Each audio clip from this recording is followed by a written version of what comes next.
नमस्कार दोस्तों। होपफुली आपका वीकेंड काफ़ी अच्छा रहा हो। बात करते हैं कि हम कल क्या कर सकते हैं बाज़ार में और हमें हमारा क्या रुझान रहना चाहिए बाज़ारों के प्रति।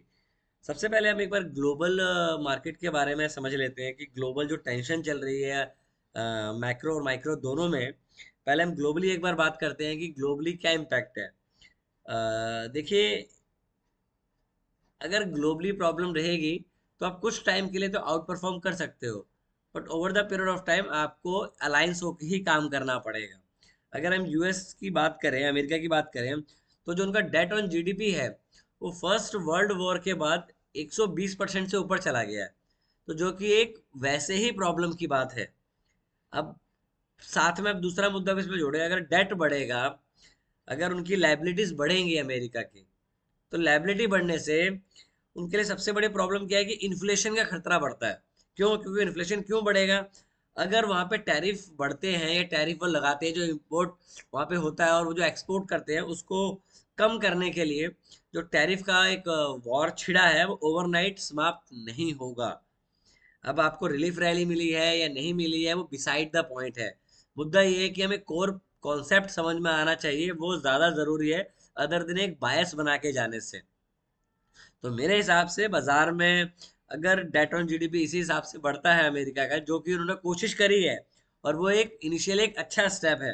बिकॉज आप हमेशा सुनते आ रहे हो कि वो दोबारा उनको मनी प्रिंट करनी पड़ती है। देखो, अमेरिका जो है एक किंग है पूरे बाजार का। चाहे आप किसी भी ग्लोबल मार्केट की बात कर ले, चाहे एशिया की बात कर ले, तो वहां से आपको उसके साथ ही अलायंस होके चलना पड़ेगा। और अब चेंज क्या हो रहा है यूएस इकोनॉमी में, यूएस कंट्री के साथ, कि यूएस जो है वो आपस में ही अलायंस नहीं है। लाइक आप देखें, यूएस का डेट बढ़ रहा है, इन्फ्लेशन, अगर डेट बढ़ रहा है तो इन्फ्लेशन भी बढ़ रही है। अगर इन्फ्लेशन बढ़ेगी तो वहां पे रिसेशन का खतरा रहेगा। प्लस आपका जो अलायंस है, मतलब जो आपका फेड है, उसके साथ आपका अलायंस नहीं हो पा रहा है। आपकी जो करंट गवर्नमेंट है वहां पे, जो रिपब्लिकन है, जो कि तीनों जगह पे इस टाइम अवेलेबल है विद मेजोरिटी के साथ। दूसरा मुद्दा ये है कि जो आपके यूरोपियन कंट्रीज हैं, जो आपके अलायंस हुआ करते थे, वो आपके अगेंस्ट हैं।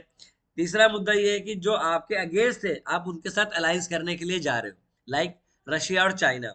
रशिया के साथ आप अगेंस्ट थे, अब उसके साथ आप हाथ मिलाने की कोशिश कर रहे हो। तो अब चाइना के अगेंस्ट थे, आपके बयान आ रहे हैं, जो आपके बयानों से समझ में आता है कि चाइना हमसे बात करना चाहता है, और इन अदर वर्ड्स चाइना कहता है हमें कोई ज़रूरत नहीं है। तो अब समझें कि ग्लोबल सिनेरियो चेंज हो रहा है। अब यहाँ पे डॉलर की जो वैल्यू है वो ऑटोमेटिकली कम होगी, क्योंकि अगर अल्टीमेटली पैसा निकल के दूसरी कंट्रीज में जाएगा तो समस्या तो यूएस के लिए है।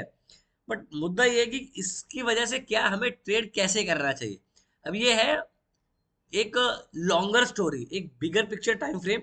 अब बिगर में हमें छोटा कैसे करना है। अब ये समस्या जो है ये ओवरनाइट खत्म नहीं होगी, पर इसका रिएक्शन बार बार भी आपको बाजार में देखने को नहीं मिलेगा। अब दूसरे मुद्दे की बात करते हैं, इंडिया और पाकिस्तान में जो एक कन्फ्लिक्ट चल रहा है। मेरे हिसाब से अगर आपने 2000 में जब वो आपकी एयर सर्जिकल स्ट्राइक हुई थी, एयर वाली, तो आपने देखा होगा बाजार वर्टिकली गिरा। और जैसे ही पाकिस्तान का इंडिया का वहां पे अनाउंसमेंट आया कि अब बाजार में हमने अमेरिका पाकिस्तान में जाके सर्जिकल स्ट्राइक करी है, अदर हैंड पाकिस्तान का वहां से रिप्लाई आता है कि नहीं, हमारे साथ ऐसा कुछ नहीं हुआ है, जस्ट एक जंगल में उन्होंने बम गिरा के चले गए। तो बाजार वहां से रिवर्स बड़ी तेजी से हुआ। तो इस तरीके से बाजार में गिरावट नहीं आती। अभी समझें कि अगर रिटेलर को बाजार बेचना है तो इतनी बड़ी बार से बाजार रिटेलर में नहीं बिकेगा। अब देखो, आपकी 7-8 बारों में 250 पॉइंट निफ्टी नीचे आ गया था। तो रिटेलर इतनी तेजी से बेच नहीं सकता, और रिटेलर मोस्टली खरीदता है, बेचता नहीं है। तो किसी ने तो ये बेचा है। अगर एफआई ने भी खरीदा है, डीआईज ने भी खरीदा है, तो बेचा किसने है? मुद्दा ये है, समझने की बात ये है यहाँ पे। अब हमारी जो रिकवरी आई है वो प्रीवियसली, अगर आप लेफ्ट साइड पे निफ्टी के चार्ट पे चलें, एक बार निफ्टी का डेली का चार्ट खोलते हैं।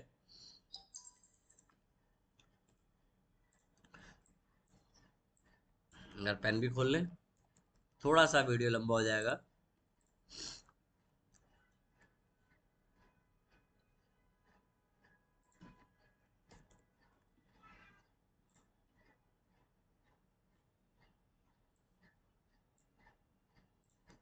अब ये चीज देखिए, ये सपोर्ट है यहाँ पे, जो पहले रेजिस्टेंस थी यहाँ पे, ये।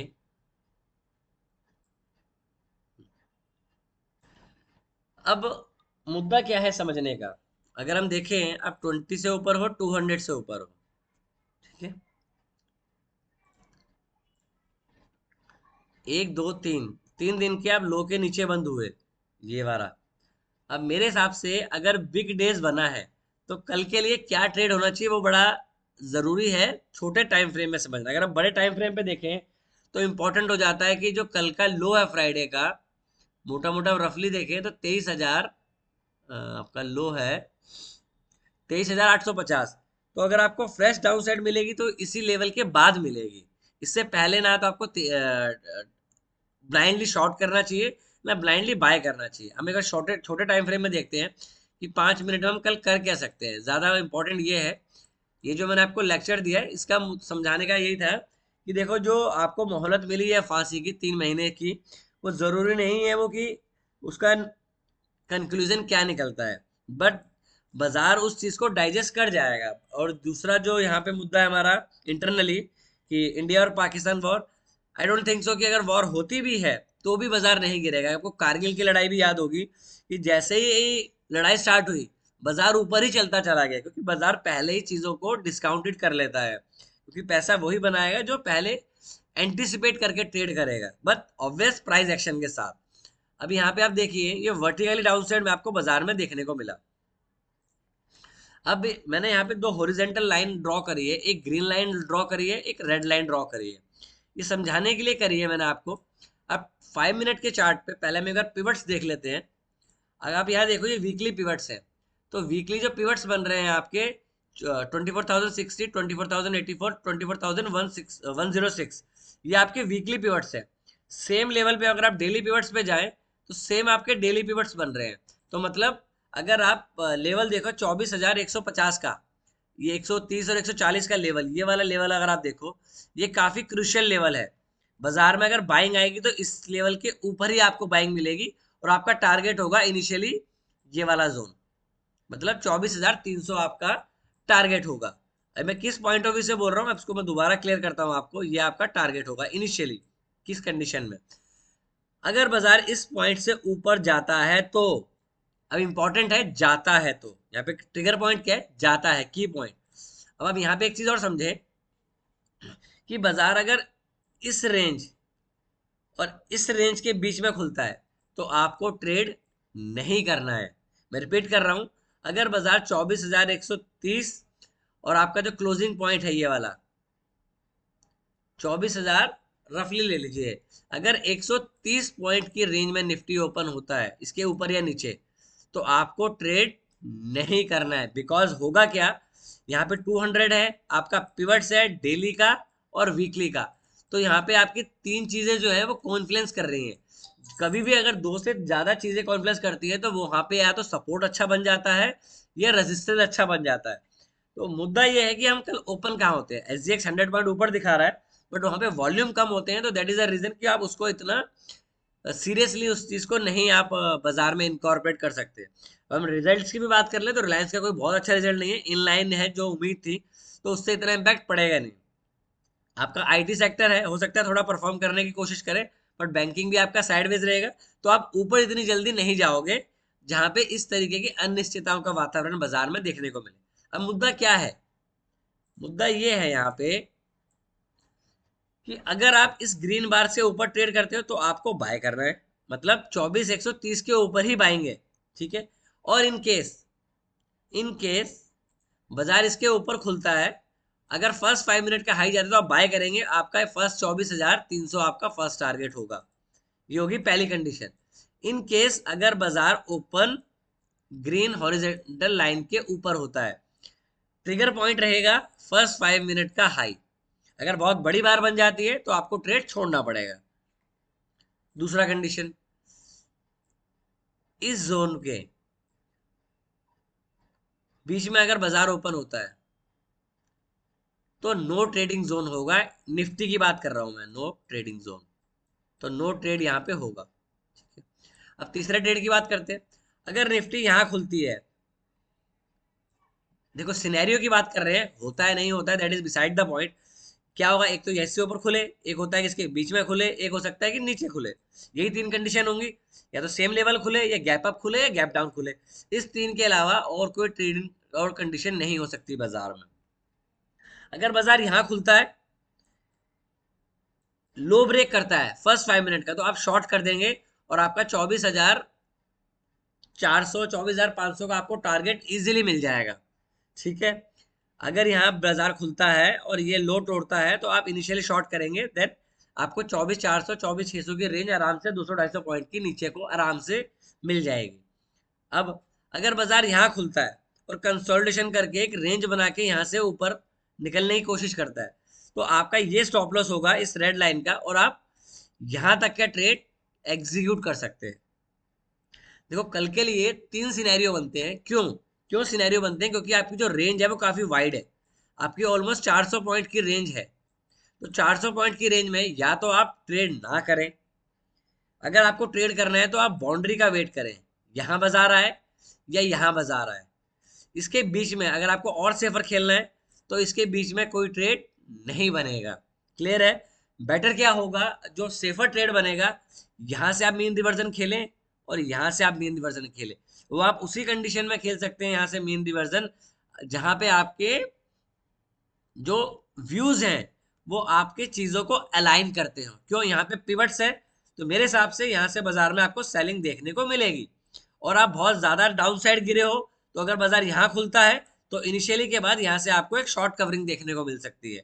तो फिलहाल में जो बायस बनता है बाजार में, वो इससे ऊपर मेरे को नहीं लगता बाजार इनिशियली जाएगा। अगर जाता है तो अपना स्टांस चेंज करेंगे। इससे रेंज के बीच में खुलता है तो ट्रेडिंग नहीं होगी। यहाँ खुल के या कंसोलिडेशन करता है, कंसोलिडेशन के रेंज को ब्रेकआउट करता है, तो यहाँ पे बाइंग का ट्रेड इनिशिएट करेंगे। टिल देन बाजार को चेज ना करें, या अब देखिए इतनी बड़ी बार बनी है कल, ठीक है, या तो बाजार एक छोटी बार बनाए अब और उस रेंज का आप अप एंड डाउन खेलें, या तो छोटी बार का ट्रेड होने दें तो ट्रेड करें, तो आपको कल का दिन नो ट्रेडिंग जोन में चला जाएगा। ठीक है। मेरे हिसाब से अगर मैं अपनी ट्रेडिंग की बात करूं तो मुझे ये लगता है कि बाजार में जो गैप दिखा रहा है वो गैप खुलेगा नहीं, और अगर खुलता भी है तो पहले इनिशियली बाजार में सेलिंग आएगी 24,800 तक की। तो अब मैं हो सकता हूँ बायस हूँ क्योंकि मेरी शॉर्ट पोजीशन निफ्टी में कैरी है। तो मेरे हिसाब से जो मुझे आपको एक्सप्लेन करना था वो मैंने एक्सप्लेन किया है। निफ्टी एक बाउंड्री मार्क करे या एक नैरो डे का होने का वेट करें, देन ट्रेड को इनिशिएट करें। क्योंकि देखो अगर डीआईज ने नहीं बेचा, एफ आईज ने नहीं बेचा, तो बेचा किसने? ये जो बार्स बनी है आपकी ये वर्टिकली, अगर ये अगर ये वर्टिकली ऐसे बनी है तो यहाँ से फिर वर्टिकली ही ऊपर जाना चाहिए था, बट यहाँ से ये टर्न कर गया। तो आपको ये चीज समझनी है कि प्राइस एक्शन क्या आपको डिनोट कर रहा है। छोटे टाइम फ्रेम में आप सेलिंग जोन पे हैं। अगर आप डेली पिवट्स भी देखें, अब वीकली पिवट्स भी देखें, तो आप दोनों एक साथ कोरिलेट हो रहे हैं 200 पे। तो दैट मीन्स यहाँ पे आपको सप्लाई देखने को मिलेगी ही मिलेगी पहले। फिलहाल के लिए इतना ही। अगर वीडियो अच्छा लगा हो तो प्लीज वीडियो को लाइक करें, शेयर करें और चैनल को सब्सक्राइब करें। Thank you, take care and trade well.